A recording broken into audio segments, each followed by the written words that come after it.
mon cher collègue. La parole est à monsieur Thierry Benoît.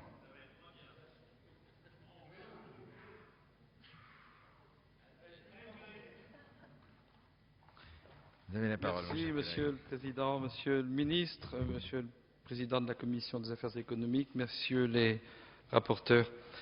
Les précédents orateurs n'ont rien vu de bon dans votre budget, Monsieur le Ministre, même si dans un contexte financier très difficile, vous parvenez à augmenter vos crédits qui dépassent les 5 milliards d'euros, ce qui est considérable. Et cette hausse de 1,8% du budget par rapport à 2010 est, pour le groupe Nouveau Centre et apparentés, une augmentation donc de crédit dans un contexte de réduction de déficit public. C'est malgré tout une performance, il faut le dire. En agriculture, cependant, il est vrai, les situations sont très contrastées. Et la loi de modernisation de l'agriculture et de la pêche apporte des mesures concrètes sur les notions de contractualisation, les contrats, l'organisation des filières, le renforcement de l'observatoire des marges et des prix. Il s'agit là d'une mesure phare, indispensable. Cet observatoire se voit crédité d'1 million d'euros de crédits de fonctionnement. En effet, nous avons besoin de plus de transparence sur les marges et sur la formation des prix. La répartition de la valeur ajoutée doit être plus équitable au profit des producteurs.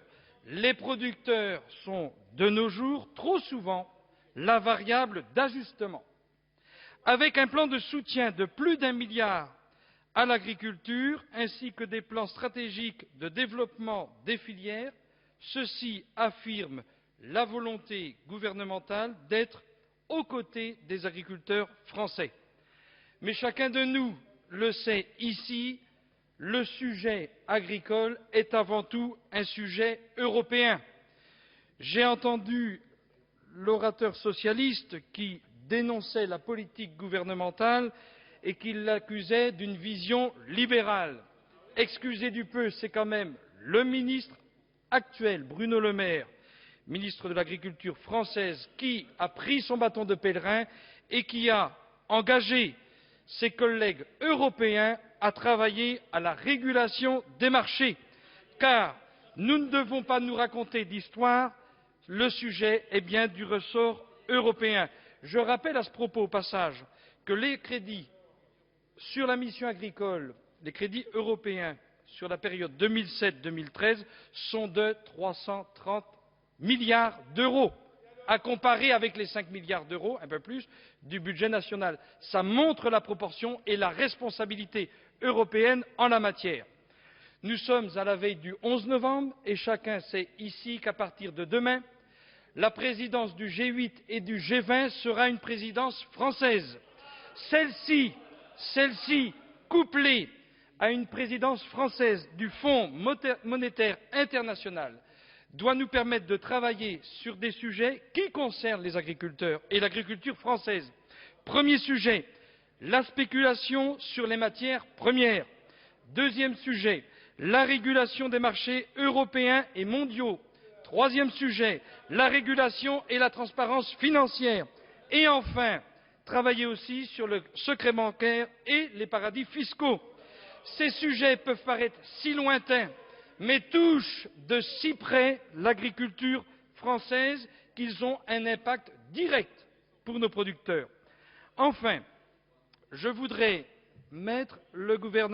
attirer le gouvernement et le mettre en garde sur une question qui tient plus particulièrement à cœur les parlementaires de régions rurales. Il s'agit de vous mettre en garde, Monsieur le Ministre, sur la filière de l'élevage de chevaux. Et je pense plus particulièrement aux syndicats de races de chevaux de trait, dont certaines espèces sont en voie de disparition.